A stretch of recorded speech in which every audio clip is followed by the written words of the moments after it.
मेरे प्यारे देशवासियों, नमस्कार।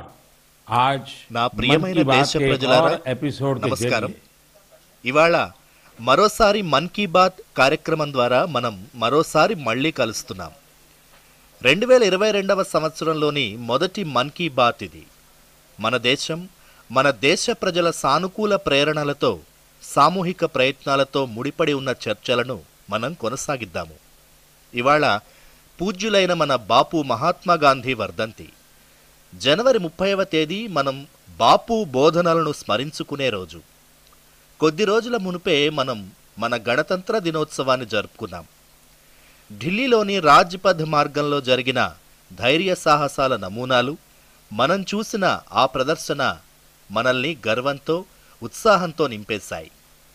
ఈ సందర్భంగా జరిగిన ఒక మార్పుని మీరు గమనించే ఉంటారు.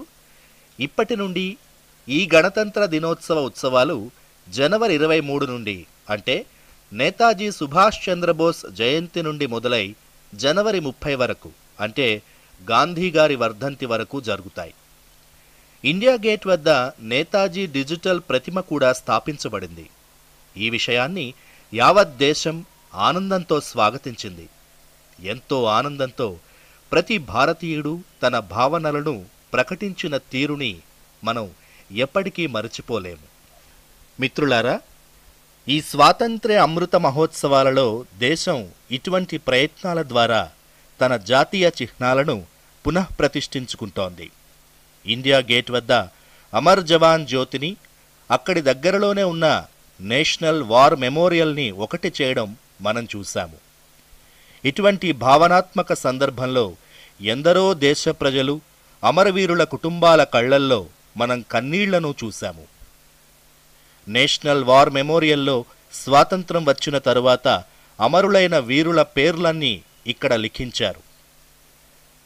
అమరవీరుల స్మృతి చిహ్నం ముందర ప్రజ్వలితమైన అమర్ జవాన్ జ్యోతి ద్వారా అమరవీరుల అమరత్వానికి ప్రతీక అని నాకు సైన్యం నుండి కొందరు జవానులు ఉత్తరాలు రాశారు. నిజంగానే అమర్ జవాన్ జ్యోతిలాగానే మన అమరవీరులు అందించిన ప్రేరణ, వారి సహకారం కూడా అమరమే. నేను మీ అందరికీ చెప్పేదేమిటంటే, మీకు అవకాశం లభించినప్పుడల్లా మీరు నేషనల్ వార్ మెమోరియల్ వద్దకు తప్పకుండా వెళ్ళండి. మీ కుటుంబాలను, పిల్లలను కూడా తప్పకుండా తీసుకువెళ్ళండి. మీకు అక్కడ ఒక ప్రత్యేకమైన శక్తి, ప్రేరణల అనుభవం కలుగుతుంది. మిత్రులారా, ఈ అమృత మహోత్సవాల ఏర్పాట్ల మధ్య దేశంలో ఎన్నో ముఖ్యమైన జాతీయ పురస్కారాలు కూడా అందివ్వబడ్డాయి. అందులో ఒకటి ప్రధానమంత్రి జాతీయ బాలల పురస్కారం. చిన్న వయస్సులోనే సాహస కృత్యాలు, ప్రేరణాత్మకమైన పనులు చేసిన చిన్నారులకు ఈ పురస్కారాలు అందించారు. మనందరము ఈ పిల్లల గురించి మన ఇళ్లల్లో చెప్పాలి. వీరి వల్ల మన పిల్లలకు కూడా ఎంతో ప్రేరణ లభిస్తుంది. దానివల్ల వారిలో కూడా దేశం కోసం ఏదైనా చేయాలనే ఉత్సాహం కలుగుతుంది. దేశంలో పద్మ పురస్కారాలు కూడా ప్రకటించబడ్డాయి. పద్మ పురస్కారాలను అందుకున్న వారిలో చాలామంది పేర్లు చాలా కొద్ది మందికి మాత్రమే తెలుసు. వీరు మన దేశంలో ఉన్న అజ్ఞాత వీరులు. వీరంతా సాధారణ పరిస్థితుల్లో అసాధారణ పనులు చేసినవారు. ఉదాహరణకు, ఉత్తరాఖండ్కు చెందిన బసంతీదేవి గారికి పద్మశ్రీ పురస్కారం లభించింది. ఆవిడ జీవితమంతా సంఘర్షణల మధ్యనే గడిచింది. చిన్న వయస్సులోనే ఆవిడ భర్తను కోల్పోయి ఒక ఆశ్రమంలో జీవించడం మొదలుపెట్టారు. అక్కడ ఉంటూ ఆవిడ నదిని రక్షించడానికి పోరాటం చేపట్టారు. పర్యావరణం కోసం అసాధారణ సహకారాన్ని అందించారు. మహిళలను శక్తివంతులను చేయడానికి ఆవిడ ఎన్నో పనులు చేశారు. ఇలానే మణిపూర్కు చెందిన 77 ఏళ్ల లౌరెంబం బినోదేవి దశాబ్దాల నుండి మణిపూర్కు చెందిన లీబా టెక్స్టైల్ ఆర్ట్ను సంరక్షిస్తున్నారు. ఆవిడను కూడా పద్మశ్రీ పురస్కారంతో సన్మానించారు. మధ్యప్రదేశ్కు చెందిన అర్జున సింహ్కు బేగా ఆదివాసీ నృత్యానికి గుర్తింపు తెచ్చినందుకు గాను పద్మశ్రీ పురస్కారంతో సన్మానించారు. పద్మ పురస్కారాన్ని అందుకున్న మరొక వ్యక్తి శ్రీ అమాయి మహాలింగ నాయక్ గారు. ఆయన కర్ణాటకకు చెందిన ఒక రైతు. ఆయనను ప్రజలు టన్నల్ మ్యాన్ అని కూడా అంటారు. వ్యవసాయంలో ఆయన చేసిన రకరకాల ఆవిష్కరణలను చూస్తే ఎవరైనా ఆశ్చర్యపోతారు. ఆయన ప్రయత్నాల వల్ల సన్నకారు రైతులకు ఎన్నో ప్రయోజనాలు కలుగుతున్నాయి. వారి వారి సహకారాలకు గాను దేశం సన్మానించిన ఇటువంటి అజ్ఞాత వీరులు ఎందరో ఉన్నారు. మీరంతా తప్పకుండా వీరందరి గురించి తెలుసుకునే ప్రయత్నం చేయండి. వీరందరి వల్ల మన జీవితంలో ఎంతో నేర్చుకోగలుగుతాము. నా ప్రియమైన దేశ ప్రజలారా, అమృత మహోత్సవాల సందర్భంలో మీరంతా నాకు ఎన్నో ఉత్తరాలు, సందేశాలు పంపుతున్నారు. ఎన్నో సూచనలు కూడా అందిస్తున్నారు. ఇందులో భాగంగా ఒక మరచిపోలేని సంఘటన ఒకటి జరిగింది. 1 కోటి మంది కంటే ఎక్కువ మంది పిల్లలు నాకు పోస్ట్ కార్డుల ద్వారా తమ మనసులో మాట రాసి పంపారు. ఈ 1 కోటి పోస్ట్ కార్డులు దేశంలోని వివిధ ప్రాంతాల నుండి వచ్చాయి. విదేశాల నుండి కూడా వచ్చాయి. సమయం చూసుకుని వీటిలో వీలైనన్ని పోస్ట్ కార్డులను నేను చదివాను. దేశ భవిష్యత్తు కోసం మన నవతరం ఆలోచనలు ఎంత ఉన్నతంగా, విస్తృతంగా ఉన్నాయో ఈ పోస్ట్ కార్డుల ద్వారా తెలుస్తుంది. నేను మన్ కీ బాత్ శ్రోతల కోసం కొన్ని పోస్ట్ కార్డులను ఎన్నుకున్నాను. వాటిని మీతో నేను పంచుకోవాలనుకుంటున్నాను. ఇది అస్సాంలోని గౌహాటి నుండి రిధిమా స్వర్గియారి పోస్ట్ కార్డ్. రిధిమా 7వ తరగతి చదువుతోంది. స్వాతంత్రం వచ్చిన 100వ సంవత్సరంలో నేను ప్రపంచంలోకెల్లా పరిశుభ్రమైన దేశంగా భారతదేశాన్ని చూడాలనుకుంటున్నానని, సంపూర్ణ తీవ్రవాద రహిత దేశాన్ని, 100% అక్షరాస్య దేశంగా చూడాలనుకుంటున్నట్లు ఆమె రాసింది. ప్రమాదరహిత దేశంగా, స్థిరమైన సాంకేతికతలతో ఆహార భద్రత కలిగి ఉండే దేశంగా మన దేశం ఉండాలని ఆమె రాశారు. రిధిమాలాగా మన దేశంలోని ఆడబిడ్డలు దేశం కోసం కంటున్న కలలు తప్పకుండా ఫలిస్తాయి. అందరి ప్రయత్నాలు కలిస్తే, మీ యువత అంతా ఒకే లక్ష్యంతో పనిచేస్తే భారతదేశాన్ని మీరు ఎలా చూడాలి అనుకుంటున్నారో అలానే తప్పక జరుగుతుంది. ఉత్తరప్రదేశ్లోని ప్రయాగ్రాజ్ నుండి నవ్య వర్మ రాసిన మరో పోస్ట్ కార్డ్ నాకొచ్చింది. 2047 నాటికి దేశంలో భారతీయులందరికీ సంపూర్ణంగా గౌరవప్రదమైన జీవితం ఉండాలని, రైతులు సంపన్నులు కావాలని, దేశం అవినీతి రహితంగా మారాలన్నదే తన కల అని నవ్య రాశారు. నవ్య, దేశం కోసం మీరు కన్న కల చాలా మెచ్చుకోదగ్గది. ఇదే దారిలో దేశం ముందుకు వెళ్తోంది. మీరు అవినీతి రహిత భారతదేశం గురించి రాశారు.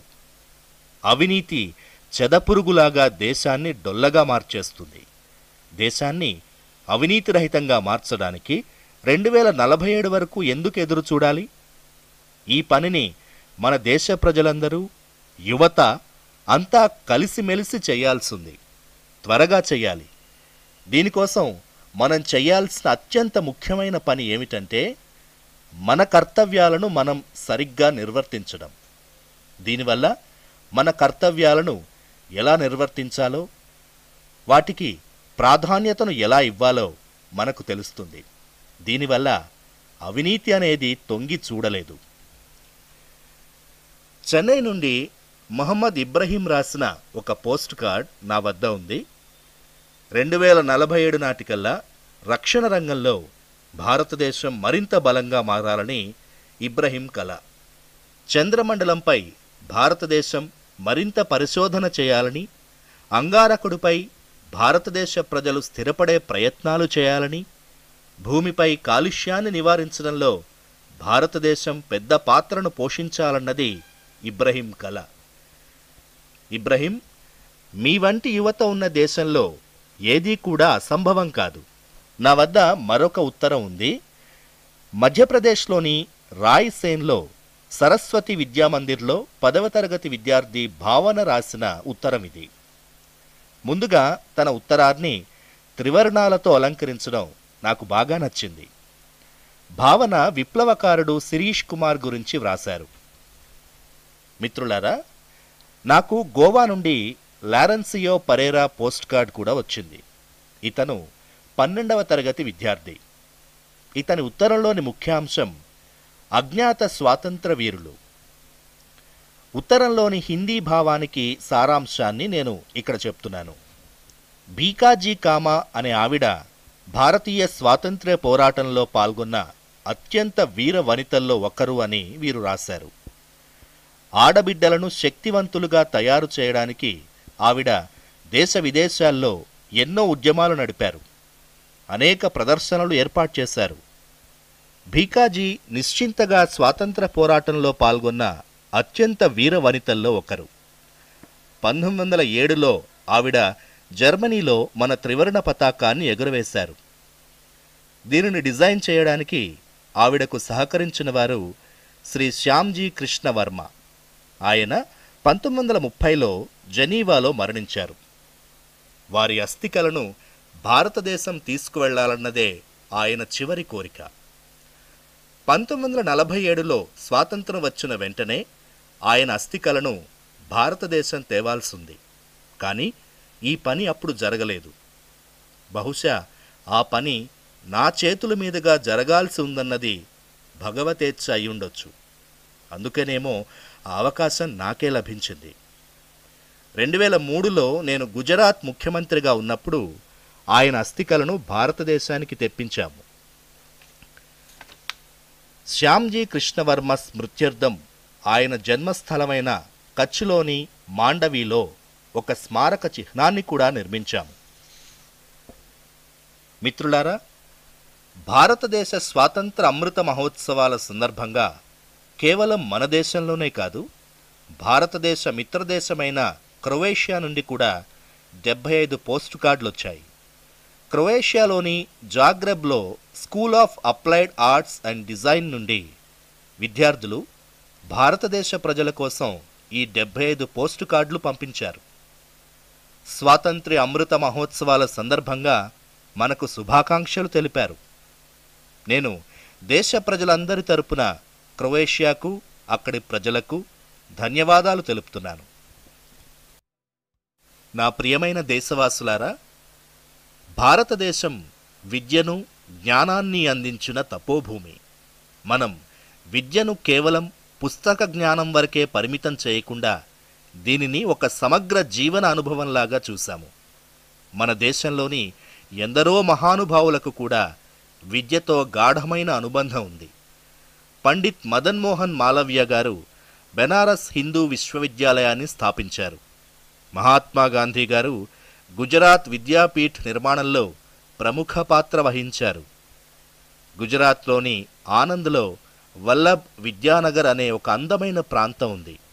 అక్కడ సర్దార్ వల్లభాయ్ పటేల్ గారి కోరిక మేరకు భాయి కాకా, భీకాభాయి అనే వారి సహచరులు ఇద్దరు అక్కడ యువత కోసం విద్యా కేంద్రాలను స్థాపించారు. ఇలానే పశ్చిమ బెంగాల్లో గురుదేవులు రవీంద్రులు శాంతినికేతన్ని స్థాపించారు. మహారాజు గాయక్వాడ్ గారు కూడా విద్యను ప్రోత్సహించిన వారిలో ఉన్నారు. ఆయన ఎన్నో విద్యా సంస్థలను నిర్మించారు. డాక్టర్ అంబేద్కర్, శ్రీ అరబిందోతో పాటు అనేక మంది మహనీయులను ఉన్నత విద్య వైపుకి ప్రోత్సహించారు. ఇటువంటి మహానుభావుల జాబితాలోనే ఒకరు రాజా మహేంద్ర ప్రతాప్ సింగ్. రాజా మహేంద్ర ప్రతాప్ సింగ్ ఒక టెక్నికల్ స్కూల్ని స్థాపించడం కోసం తన ఇంటినే ఇచ్చేశారు. ఆయన అలీగఢ్, మథురలలో విద్యా సంస్థల నిర్మాణం కోసం ఎంతో ఆర్థిక సహాయాన్ని అందించారు. కొద్ది కాలం క్రితం నాకు అలీగఢ్లో ఆయన పేరు మీదుగా ఒక విశ్వవిద్యాలయ పునాది శిలాఫలకాన్ని ఏర్పాటు చేసే అదృష్టం లభించింది. విద్యా ప్రకాశాన్ని ప్రజల వద్దకు చేర్చే సజీవమైన భావన భారతదేశంలో నేటికీ నిలిచి ఉండడం నాకు ఆనందాన్ని కలిగిస్తోంది. ఇటువంటి భావనలోని అందమేంటో మీకు తెలుసా? విద్యపరంగా జరుగుతున్న ఈ అప్రమత్తత సమాజంలోని ప్రతి స్థాయిలోనూ కనపడుతోంది. తమిళనాడులోని త్రిపుర జిల్లాలోని ఉదుమల్పేట బ్లాక్లో నివసించే తాయమ్మల్ గారి జీవితం ఎంతో ప్రేరణాత్మకమైనది. తాయమ్మల్ గారి వద్ద ఏమాత్రం భూమి లేదు. ఎన్నో ఏళ్ల నుండి వారి కుటుంబం కొబ్బరి బోండాలను అమ్ముకుంటూ తమ జీవనాన్ని సాగిస్తున్నారు. ఆర్థిక పరిస్థితి సరిగ్గా లేకపోయినా కూడా తాయమ్మల్ గారు తన పిల్లలను చదివించడంలో ఏ లోటూ చేయలేదు. ఆవిడ పిల్లలు చిన్న వీరంపట్టి పంచాయత్ యూనియన్ మిడిల్ స్కూల్లో చదివేవారు. ఒకానొక రోజున పాఠశాల మీటింగ్లో తరగతి గదుల పాఠశాల స్థితిని బాగు చేయాలన్న సంగతి, స్కూల్ ఇన్ఫ్రాస్ట్రక్చర్ని సరిచేయాలన్న సంగతి చర్చకొచ్చింది. తాయమ్మాల్ గారు కూడా ఆ మీటింగ్కు వెళ్ళారు. ఆ చర్చలో విషయం డబ్బులేమి విషయం వరకు వచ్చి ఆగిపోయింది. ఆ తర్వాత తాయమ్మల్ ఏం చేశారో ఎవరూ ఊహించలేనిది. కొబ్బరి బోండాలను అమ్మి ఆవిడ కూడబెట్టుకున్న ₹1,00,000 సొమ్ముని ఆవిడ పాఠశాల బాగు చేయడానికి ఇచ్చేశారు. నిజంగానే ఇలా చేయడానికి చాలా పెద్ద మనసు కావాలి, సేవాభావం కావాలి. ఆ పాఠశాలలో 8వ తరగతి వరకే చదువు ఉంది. పాఠశాల ఇన్ఫ్రాస్ట్రక్చర్ బాగయ్యాక ఇక్కడ హయ్యర్ సెకండరీ చదువు కూడా ఏర్పాటు జరుగుతుంది అని ఆవిడ చెప్పారు. మన దేశంలో విద్యను గురించిన ఇదే ఆలోచనను చర్చిస్తున్నాను. ఐఐటి బిహెచ్యు తాలూకు ఒక అల్యూమినీ గురించిన ఇటువంటి దానం గురించి నాకు తెలిసింది. బిహెచ్యుకు చెందిన పూర్వ విద్యార్థి జై చౌదరి గారు ఐఐటి బిహెచ్యు పునాది స్థాపన కోసం $1 మిలియన్ అంటే దాదాపు 7.5 కోట్ల రూపాయలను దానం చేశారు. మిత్రులారా, ఇతరులకు సహాయం చేస్తూ సమాజం పట్ల తమ బాధ్యతను నిర్వర్తిస్తున్న వివిధ ప్రాంతాలకు చెందిన ఎందరో వ్యక్తులు మన దేశంలో ఉన్నారు. ఇటువంటి ప్రయత్నాలు ముఖ్యంగా మన దేశానికి చెందిన వివిధ ఐఐటీస్లలో ఎన్నో ఉదాహరణలు కనబడుతున్నాయి. కేంద్రీయ విశ్వవిద్యాలయాల్లో కూడా ఇటువంటి ప్రేరణాత్మకమైన ఉదాహరణలకు కొదవేమీ లేదు. ఇటువంటి ప్రయత్నాలకు ప్రోత్సాహాన్ని ఇవ్వడానికి గత ఏడాది సెప్టెంబర్లో దేశంలో విద్యాంజలి అభియాన్ మొదలైంది. దీని ముఖ్య ఉద్దేశం వివిధ సంస్థలు, సిఎస్ఆర్, ప్రైవేటు రంగం భాగస్వామ్యంతో దేశవ్యాప్తంగా ఉన్న పాఠశాలల్లో విద్యా ప్రమాణాలలో మార్పుని తీసుకురావడం. విద్యాంజలి సామూహిక భాగస్వామ్యాన్ని, యాజమాన్య ఆలోచనలను ముందుకు నడిపిస్తోంది.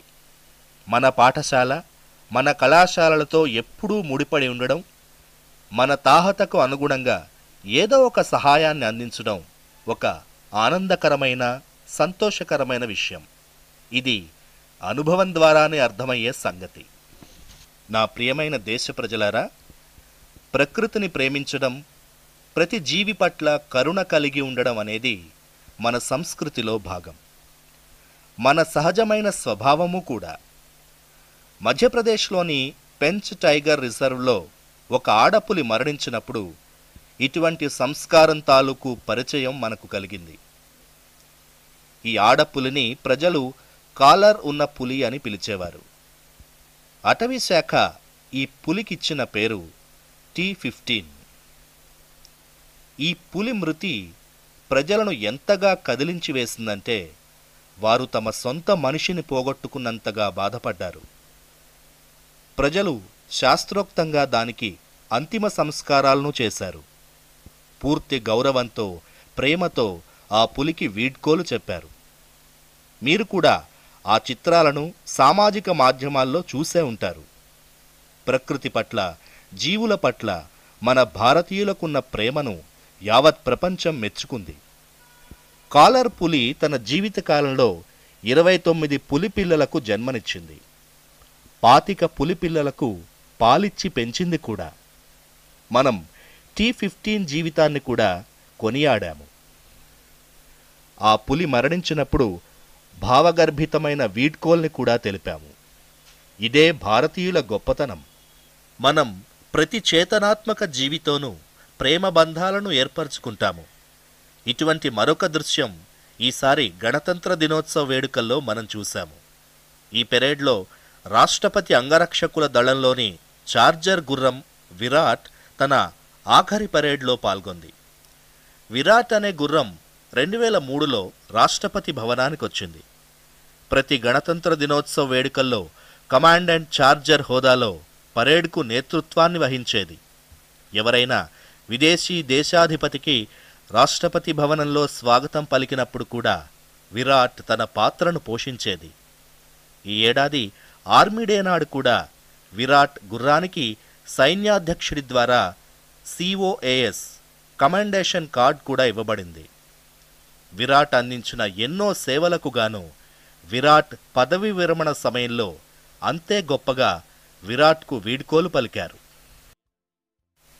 నా ప్రియమైన దేశ ప్రజలారా, ఏదైనా ఒక ప్రయత్నం నిజాయితీతోనూ సదుద్దేశంతోనూ జరిగితే దాని పరిణామాలు కూడా అలానే లభిస్తాయి. దీనికి ఒక గొప్ప ఉదాహరణ అస్సాంలో కనిపించింది. అస్సాం అనగానే అక్కడి తేయాకు తోటలు, అనేక జాతీయ ఉద్యానవనాలు గుర్తుకొస్తాయి. అలాగే వన్ హార్న్ రైనో అనగా ఒక ఖడ్గమృగం కూడా మన కళ్ల ముందర మెదులుతుంది. ఖడ్గమృగం ఎప్పటి నుండో అస్సామీ సంస్కృతిలో ఒక భాగమని మీ అందరికీ తెలిసిన విషయమే. భారతరత్న భూపేన్ హజారికా గారి ఈ పాట ప్రతివారి మదిలోనూ మెదులుతూనే ఉంటుంది.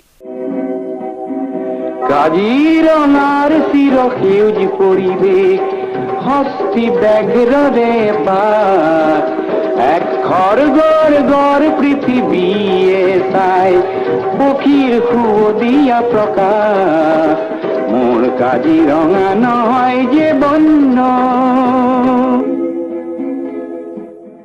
మిత్రులారా, ఈ పాట అర్థం ఎంతో గొప్పది.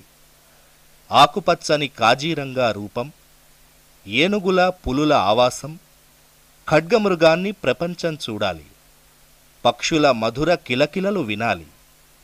అస్సాంకు చెందిన ప్రపంచ ప్రసిద్ధమైన హస్తకళపై నిర్మితమైన మూంగా, ఏరీ వస్త్రాల్లో కూడా ఖడ్గమృగం ఆకృతి కనిపిస్తుంది అని ఈ పాట అర్థం. ఇంతటి ప్రాముఖ్యం ఉన్న అస్సాం సంస్కృతికి చెందిన ఖడ్గమృగం కూడా గడ్డు పరిస్థితులను ఎదుర్కోవాల్సి వచ్చేది. 2013 సంవత్సరంలో 37, 2014 సంవత్సరంలో 32 ఖడ్గమృగాలను స్మగ్లర్లు చంపారు. ఈ సవాలును ఎదుర్కోవడానికి గత 7 ఏళ్లలో అస్సాం ప్రభుత్వం చేసిన ప్రత్యేకమైన ప్రయత్నాల వల్ల ఖడ్గమృగాల వేటకు వ్యతిరేకంగా ఒక పెద్ద ఉద్యమం నడిచింది. గత సెప్టెంబర్ 22 నాడు ప్రపంచ ఖడ్గమృగ దినోత్సవం సందర్భంగా దొంగ రవాణాదారుల నుండి జప్తు చేసిన 2400 కంటే ఎక్కువ కొమ్ములను కాల్చివేశారు. ఇది దొంగ రవాణాదారులకు ఒక గట్టి సందేశం. ఇటువంటి ప్రయత్నాల ఫలితంగా ఇప్పుడు అస్సాంలో ఖడ్గమృగాల వేట బాగా తక్కువైంది. 2013లో 37 ఖడ్గమృగాలు చంపబడగా 2020లో 2 ఖడ్గమృగాల వేట జరగగా 2021లో కేవలం 1 ఖడ్గమృగం వేట జరిగిన సంగతి మాత్రమే వెలుగులోకొచ్చింది. ఖడ్గమృగాలను రక్షించడంలో అస్సాం ప్రజల సంకల్పాన్ని నేను మెచ్చుకుంటున్నాను. మిత్రులారా, భారతీయ సంస్కృతిలోని వివిధ రంగాలు, భారతీయ ఆధ్యాత్మిక శక్తి ఎప్పుడూ ప్రపంచవ్యాప్తంగా ఉన్న ప్రజలను తన వైపుకు ఆకర్షించుకుంటూ ఉన్నాయి. అమెరికా, కెనడా, దుబాయ్, సింగపూర్, పశ్చిమ యూరప్, జపాన్ దేశాలలో మన భారతీయ సంస్కృతి ఎంతో ప్రజాదరణ పొందింది. ఈ సంగతి మీకు ఎంతో సాధారణ విషయంగా అనిపించవచ్చు, ఏమాత్రం ఆశ్చర్యం కలగకపోవచ్చు. కానీ భారతీయ సంస్కృతికి లాటిన్ అమెరికా, సౌత్ అమెరికాల్లో కూడా చాలా ప్రజాదరణ ఉంది అని నేను చెప్తే మీరు తప్పకుండా ఆలోచనలో పడతారు. మెక్సికోలో ఖాదీని ప్రోత్సహించిన విషయమైనా, బ్రెజిల్లో భారతీయ సంప్రదాయాలకు ప్రాచుర్యం కల్పించడానికి జరిగిన ప్రయత్నాల గురించి ఇదివరకు మన్ కీ బాత్లో మనం చర్చించుకున్నాం. ఇవాళ మీకు అర్జెంటీనాలో భారతీయ సంస్కృతి తాలూకు విషయాల గురించి నేను చెప్తాను. అర్జెంటీనాలో మన సంస్కృతిని ఎంతో ఇష్టపడతారు. 2018లో నేను నా అర్జెంటీనా ప్రయాణంలో భాగంగా యోగా కార్యక్రమంలో భాగంగా యోగా ఫర్ పీస్లో పాల్గొన్నాను. అర్జెంటీనాలో హస్తినాపూర్ ఫౌండేషన్ అనే ఒక సంస్థ ఉంది. మీకు వినగానే ఆశ్చర్యం కలిగి ఉంటుంది. ఎక్కడ అర్జెంటీనా, అక్కడ హస్తినాపూర్ ఫౌండేషన్ ఏమిటా అని. ఈ ఫౌండేషన్ అర్జెంటీనాలో భారతీయ వైదిక సంప్రదాయాలను వ్యాప్తి చేయడానికి పనిచేస్తోంది. ఈ ఫౌండేషన్ను 40 ఏళ్ల క్రితం ఒక మేడం ప్రొఫెసర్ ఎడా ఎల్బ్రెక్ట్ గారు చేశారు. ఇప్పుడు ఆవిడకు 90 ఏళ్లు నిండుతాయి. భారతదేశంతో ఆవిడకు అనుబంధం ఎలా ఏర్పడిందో చాలా ఆసక్తికరంగా ఉంటుంది. ఆవిడకు 18 ఏళ్లున్నప్పుడు మొదటిసారిగా భారతీయ సంస్కృతి తాలూకు శక్తి గురించి ఆవిడకు తెలిసింది. ఆవిడ భారతదేశంలో చాలా సమయమే గడిపారు. భగవద్గీత, ఉపనిషత్తుల గురించి చాలా లోతైన విషయాలు తెలుసుకున్నారు. నేడు హస్తినాపూర్ ఫౌండేషన్లో 40,000కు మించి సభ్యులున్నారు. అర్జెంటీనా లాంటి తక్కిన లాటిన్ అమెరికా దేశాల్లో వీరికి దాదాపు 30 కేంద్రాలున్నాయి. హస్తినాపూర్ ఫౌండేషన్ స్పానిష్ భాషలో 100కు మించి వైదిక, తాత్విక గ్రంథాలను ప్రచురించారు. వీరి ఆశ్రమం కూడా చాలా అందంగా ఉంటుంది. ఆశ్రమంలో 12 మందిరాల నిర్మాణం జరిగింది. ఇందులో అనేక దేవతామూర్తుల విగ్రహాలున్నాయి. ఈ కేంద్రాలన్నింటిలో ఒక ప్రత్యేకమైన మందిరం ఉంది. అందులో అద్వైతవాదులు ధ్యానం చేసుకుంటారు.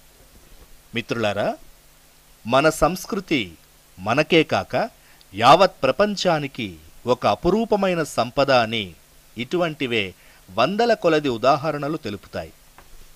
ప్రపంచవ్యాప్తంగా ఉన్న ప్రజలు మన సంస్కృతి తెలుసుకోవాలని, అర్థం చేసుకోవాలని, దానిలో జీవించాలని అనుకుంటున్నారు.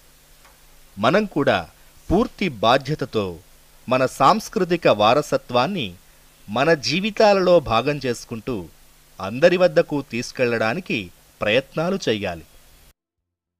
నా ప్రియమైన దేశ ప్రజలారా, నేను మిమ్మల్ని, ప్రత్యేకంగా యువతకు ఒక ప్రశ్నను వెయ్యాలనుకుంటున్నాను. ఒక్కసారిగా మీరు ఎన్ని పుషప్స్ చేయగలరు? ఆలోచించండి. నేను మీకు చెప్పే విషయం మిమ్మల్ని ఖచ్చితంగా ఆశ్చర్యపరుస్తుంది. మణిపూర్లో 24 ఏళ్ల యువకుడు థౌనా ఓజం నిరంజయ్ సింహ్ 1 నిమిషంలో 109 పుషప్స్ చేసి రికార్డును నెలకొల్పాడు. రికార్డును నెలకొల్పడం అనేది నిరంజయ్ సింహ్ కొత్త విషయమేమీ కాదు. ఇంతకు ముందు కూడా ఆయన 1 నిమిషంలో 1 చేత్తో అతి ఎక్కువ నకిల్ పుషప్స్ చేసి రికార్డుని నెలకొల్పారు. నిరంజయ్ సింహ్ నుండి మీరు ప్రేరణ పొందుతారని, ఫిజికల్ ఫిట్నెస్ని మీ జీవితంలో భాగం చేసుకుంటారని నాకు పూర్తి నమ్మకం. మిత్రులారా, నేను ఇవాళ మీతో లడఖ్కు చెందిన మీరు గర్వపడేలాంటి ఒక విషయాన్ని పంచుకోవాలనుకుంటున్నాను. లడఖ్కు అతి త్వరలో ఒక గొప్ప ఓపెన్ సింథటిక్ ట్రాక్, ఒక ఆస్ట్రోటర్ఫ్ ఫుట్బాల్ స్టేడియంలు బహుమతిగా అందబోతున్నాయి. ఈ స్టేడియం 10,000 అడుగుల కంటే ఎత్తులో నిర్మితమవుతోంది. అతి త్వరలో పూర్తవబోతోంది. లడఖ్లోకెల్లా ఇది అతిపెద్ద ఓపెన్ స్టేడియం. ఇక్కడ 30,000 మంది ప్రేక్షకులు ఒకేసారి కూర్చోవచ్చు. లడఖ్లోని ఈ ఆధునిక ఫుట్బాల్ స్టేడియంలో 8 వరుసల సింథటిక్ ట్రాక్ కూడా ఉంటుంది. దాంతోపాటుగా ఇక్కడ 1,000 పడకల హాస్టల్ సదుపాయం కూడా ఉంటుంది. ఈ స్టేడియం ఫుట్బాల్కు చెందిన అతిపెద్ద సంస్థ ఫిఫా గుర్తింపును కూడా పొందింది. క్రీడల కోసం ఇటువంటి పెద్ద మౌలిక సదుపాయాలు కలిగిన స్టేడియం తయారైనప్పుడు ఇది దేశ యువతకు మెరుగైన అవకాశాలను ఏర్పరుస్తుంది. దానితో పాటుగా ఇటువంటి వ్యవస్థ ఉన్నప్పుడు అక్కడ దేశవ్యాప్తంగా ప్రజల రాకపోకలు జరుగుతాయి. పర్యాటక శాఖకు ప్రోత్సాహం లభిస్తుంది. ఉద్యోగ అవకాశాలు పెరుగుతాయి. లడఖ్లోని ఎందరో యువతకు స్టేడియం బాగా ఉపయోగపడుతుంది.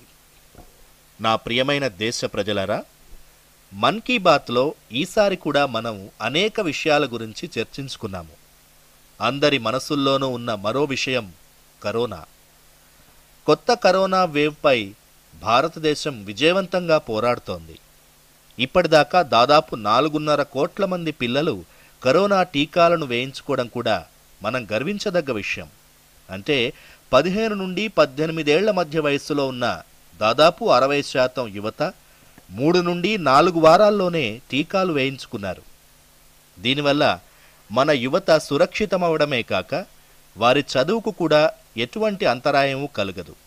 మరో మంచి విషయం ఏమిటంటే 20 రోజుల్లోపే 1 కోటి మంది ప్రజలు ప్రికాషన్ టీకాను తీసుకున్నారు. మన దేశ టీకా పట్ల దేశ ప్రజల భరోసానే మనకు గొప్ప బలం.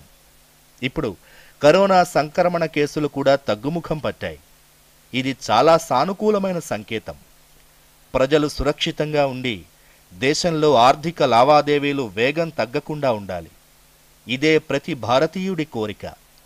నేను మన్ కీ బాత్లో కొన్ని విషయాలు చెప్పకుండా ఉండలేను అన్న సంగతి మీకు తెలుసు. పరిశుభ్రత ఉద్యమాన్ని మనం మర్చిపోకూడదు. సింగిల్ యూజ్ ప్లాస్టిక్కు వ్యతిరేకంగా జరుగుతున్న ఉద్యమాన్ని మనం మరింత వేగవంతం చెయ్యాలి. వోకల్ ఫర్ లోకల్ మంత్రం మన బాధ్యత. స్వావలంబ భారత ఉద్యమాన్ని మనం మనస్ఫూర్తిగా నడపాలి. మనందరి ప్రయత్నాల వలనే దేశం నూతన శిఖరాలను చేరుకోగలదు. इसी कामना के साथ मैं आपसे विदा लेता हूं। बहुत बहुत धन्यवाद।